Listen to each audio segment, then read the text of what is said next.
देव को, भगवान भास्कर की नगरी को कुछ न कुछ देकर जाएंगे। निश्चित रूप से सभी के प्रयास से देव की उत्तरोत्तर प्रगति हुई है और मैं समझता हूं कि दिनों दिन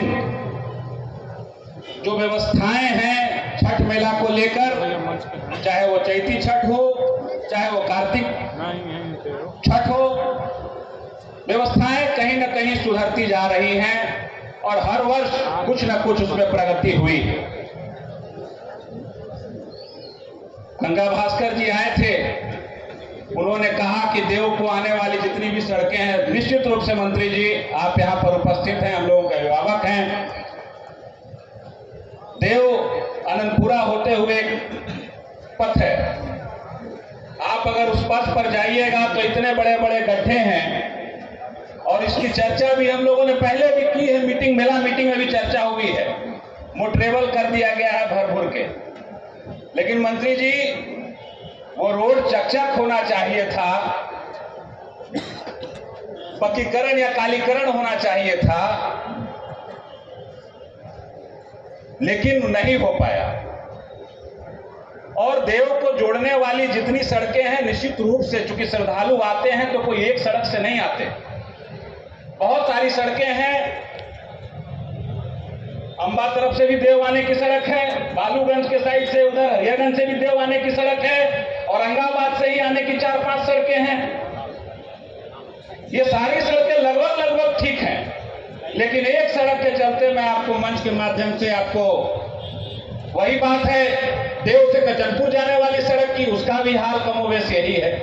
तो एक दो सड़कों के चलते हम लोगों को आज सड़क पर यहाँ पर चर्चा करनी पड़ रही है, नहीं तो मैं धन्यवाद देना चाहता हूँ कि लगभग सभी सड़कें दुरुस्त हैं जो देव से आती हैं, चाहे वो देव तरफ से आए, हरिहरगंज तरफ से आए, चाहे आप गया तरफ से आए, चाहे औरंगाबाद तरफ से आए, मदनपुर तरफ से आए। तो इन सड़कों पर सुधार होने की आवश्यकता है, क्योंकि यहाँ 10 लाख श्रद्धालु हर वर्ष आते हैं। कार्तिक माह में तो ये भीड़ और बढ़ जाती है, तो जब लोगों को आने जाने में अगर कठिनाई होगी तो लोग गलत मैसेज लेकर जाएंगे, देव के बारे में गलत मैसेज लेकर जाएंगे, तो हम नहीं चाहते कि ऐसा मैसेज हो जाए।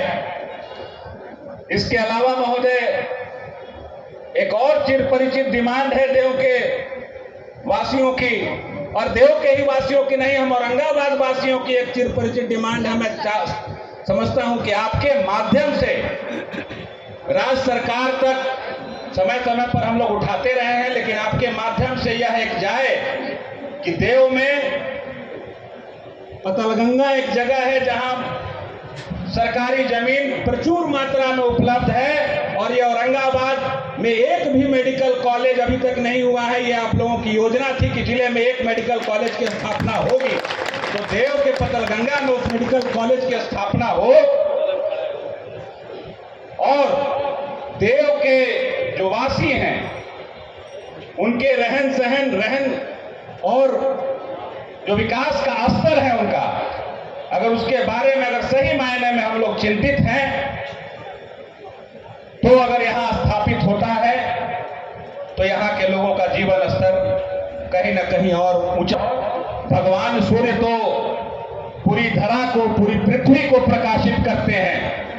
हम आप सब उन्हीं के आशीर्वाद से आज इतने आगे बढ़े हैं, तो हमारा भी दायित्व बनता है कि जिन्होंने सबको आलोकित किया, जिन्होंने सबको प्रकाशित किया, उनके धरा पर भी कुछ ऐसा कार्य कर जाए, कुछ ऐसा उत्कृष्ट कार्य कर जाए कि आने वाली जो पीढ़ियां हैं वो सदैव आपका नाम लेने का कार्य करे।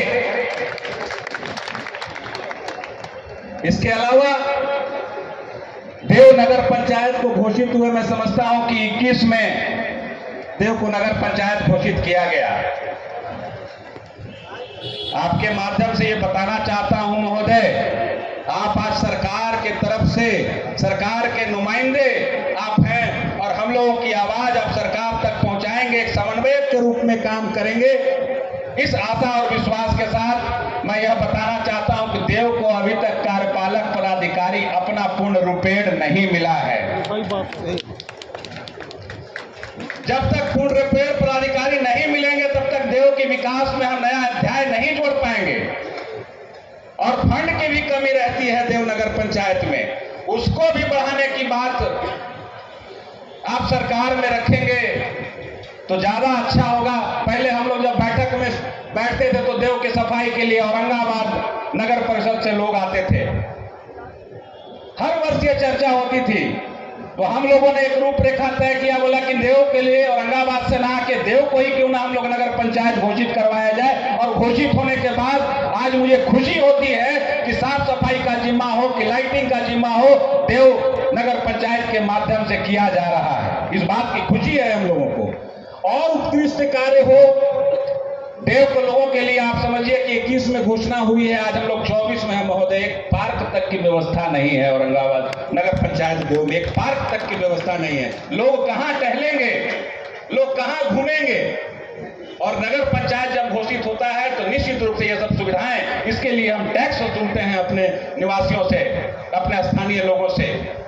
तो एक पार्क तक की व्यवस्था नहीं है महोदय। ये आपको मैं आपके माध्यम से, और मैं यह भी आपसे आपके माध्यम से राज्य सरकार से मांग करना चाहूंगा कि जिस प्रकार से भगवान विष्णु का कॉरिडोर बनाया गया, जिस प्रकार से काशी विश्वनाथ कॉरिडोर बनाया गया, उसी तरीके से देव को भी कॉरिडोर के रूप में स्थापित करके जो आगे आने वाले जो लोग हैं, आखिर क्या कारण है कि कोणार्क में सालों भर लोग जाते हैं और हमारे यहाँ देव को इसलिए पर्यटन का दर्जा नहीं मिल पाया कि हमारे यहाँ लोग कहते हैं कि जब रिपोर्ट जाता है तो सालों भर सैलानी नहीं आते हैं, इसलिए देव को पर्यटन स्थल का दर्जा नहीं दिया जा सकता।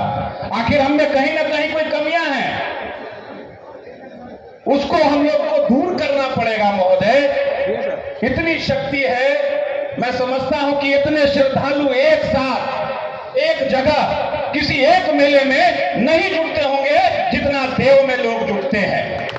और देव की वो धरती है जो 10 से 12 लाख लोगों को अपने अंदर समाहित करती है और सभी लोग हंसी खुशी से छठ व्रत करके अपने घर की ओर सकुशल जाते हैं, सकुशल लौट जाते हैं।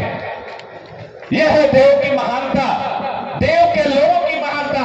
हमारे स्काउट गाइड के साथी यहाँ पर आए हुए हैं, हमारे और भी स्वयंसेवी संस्थाएं लगी हुई हैं। ये सब लोग तन मन धन के साथ, हमारे पत्रकार बंधु यहाँ रात दिन रहते हैं, तन मन लगा के ये लोग श्रद्धालुओं को किसी प्रकार की दिक्कत न हो उसका ख्याल रखते हैं। तो महोदय, इन्हीं चंद बातों के साथ